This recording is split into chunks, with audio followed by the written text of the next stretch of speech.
Hi, I'm Bugsy and I'm an addict. I'm going to be reading just for today, August 1st, 2024, Freedom from Guilt, page 233, basic text, page 7.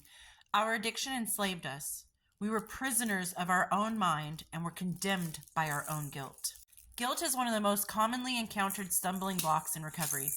One of the more notorious forms of guilt is the self-loathing that results when we try to forgive ourselves but don't feel forgiven. How can we forgive ourselves so we feel it? First, we remember that guilt and failure are not links in an unbreakable chain. Honestly sharing with the sponsor and with other addicts show this to be true. Often the result of such sharing is a more sensible awareness of the part we ourselves have played in our affairs. Sometimes we realize that our expectations have been too high. We increase our willingness to participate in the solutions rather than dwelling on the problems. Somewhere along the way, we discovered who we really are. We usually find that we are neither the totally perfect nor the totally imperfect beings we have imagined ourselves to be. We need not live up to or down to our illusions. We need only to live in reality. Just for today, I am grateful for my assets and accept my liabilities. Through willingness and humility, I am freed to progress in my recovery and achieve freedom from guilt. I say this all the time, guys. Don't hold yourself hostage to the stuff you did. Don't hold yourself hostage to the guilt and the remorse and the mistakes that you made in the past, because that's not going to help you grow into who you are today and continue growing into who you're going to be. Because we're not done growing up. We still got a lot of years, hopefully. But living in the past and just continuing to beat yourself up. Why did I do that? Why didn't I do that? What happened? What was I thinking? Doing that every single day is going to keep you stagnant and in that rut where you can't climb out because you're so stuck on yesterday that you cannot think about today and hope for tomorrow. We aren't who we used to be. Our mistakes have been made. Hopefully there's lessons in those mistakes. Hopefully you've learned from them. Even if it's something that comes up time and time again, you think, okay, but I'm not going to do that again.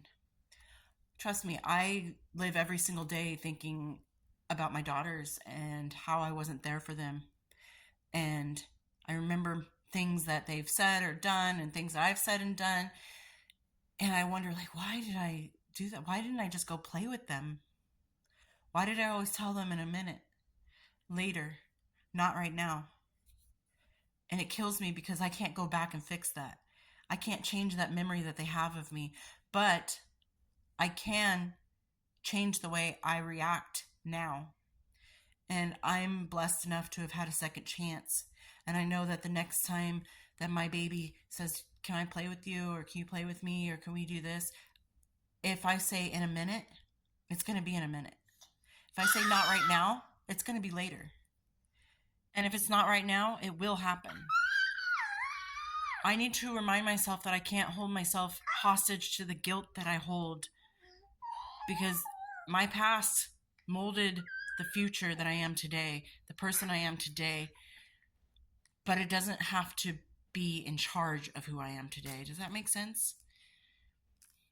Just because that addict inside of us, we've killed it, we've gotten rid of it, we've moved on from it, doesn't mean that it doesn't shape the things that we do today, because it very much plays a role in the way we think, the way we react, the way that we act, the behavior, the thought process. Those things happened because of what we went through.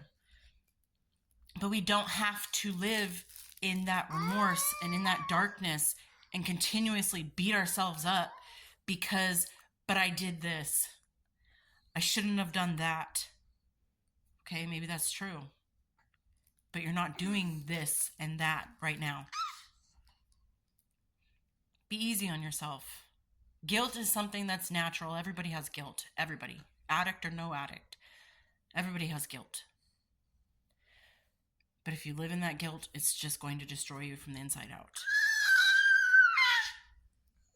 It's going to make life so unmanageable that you will be threatened to fall back into your old habits. And one of those bad habits that we climbed so far out of is addiction. let's not give ourselves any kind of reason to give up and throw our hands in the air and just lie down and take it. Because who we are today is a blessing and a miracle. Because I've said this so many times, there aren't that many people who have reached the point of sobriety and recovery. And there are people out there that are still suffering. And those numbers are a lot. Those numbers are high. And unfortunately, the numbers of people in recovery and who are able to get out of that life are not many. Our numbers are few. So be happy and blessed that you are who you are today, and you're not going to go back to who you were, and you're going to learn from who you were to be a better you today. And I hope everyone's doing well out there, and I'll talk to you later. Bye.